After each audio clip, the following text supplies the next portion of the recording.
Hello मित्रों, मैं doctor Kuldeep Mishra. आज का हमारा विषय है पिलोनिडल साइनस कैसे बनता है और इसकी बेस्ट चिकित्सा क्या संभव है। देखिए मित्रों, मैं आपको एक तस्वीर में दिखाना चाहता हूँ। पिलोनिडल साइनस रीढ़ की हड्डी के एंड पार्ट पे सैक्रम बोन के पास में छोटे छिद्र बन जाते हैं जो कि हेयर के रिकरेंट प्रिकिंग एंड पियर्सिंग की वजह से बनते हैं और ये एक इन्फेक्टिव टाइप की पैथोलॉजी होती है जिसकी वजह से ये बन जाते हैं और इसके नीचे पस पॉकेट्स बन जाती हैं। मित्रों, इन हेयर्स के रिकरेंट पियर्सिंग की वजह से लोकल में डर्मेटाइटिस होता है पहला स्टेप। देन वो पार्ट जब टेंडर हो जाता है तो इन्फेक्टिव हो जाता है, उसके नीचे पस बन जाता है। ये पस वहाँ से ड्रेन नहीं होता है और आसपास के टिश्यू को गलाने लगता है। इसको कहते हैं पिलोनिडल साइनस। अब हम देखेंगे कि इसकी बेस्ट चिकित्सा क्या है, कैसे इसको जो है ठीक किया जा सकता है।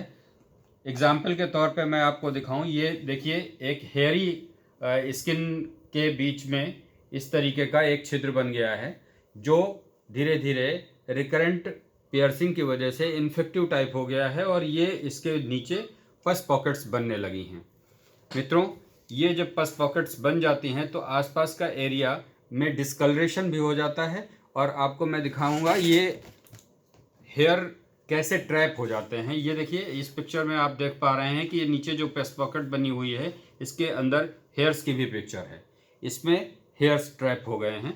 इन हेयर्स के ट्रैप हो जाने की वजह से ही ये पस बनता है और इस तरीके का इन्फेक्शन फैलता है। मित्रों, इसका बेस्ट ट्रीटमेंट जो है वो क्षारसूत्र विधि से पॉसिबल है, जिस विधि से करने पर इसकी रिकरेंसी नहीं होती है। सबसे बड़ी बात है कि ये दोबारा नहीं होता है और आसानी से चिकित्सा हो जाती है।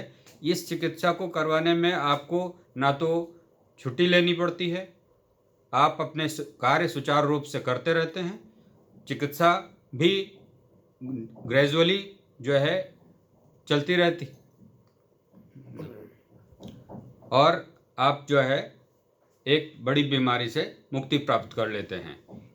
आखिर इसकी चिकित्सा क्षारसूत्र विधि से ही क्यों? एक पॉइंट मैंने आपको बताया कि रिकरेंसी के चांसेस बहुत कम रहते हैं, हॉस्पिटलाइजेशन नहीं ज़रूरत पड़ती है कि आप हॉस्पिटल में एडमिट हों तभी इलाज हो, कम खर्च में इलाज संभव हो जाता है, आसानी से इलाज हो जाता है।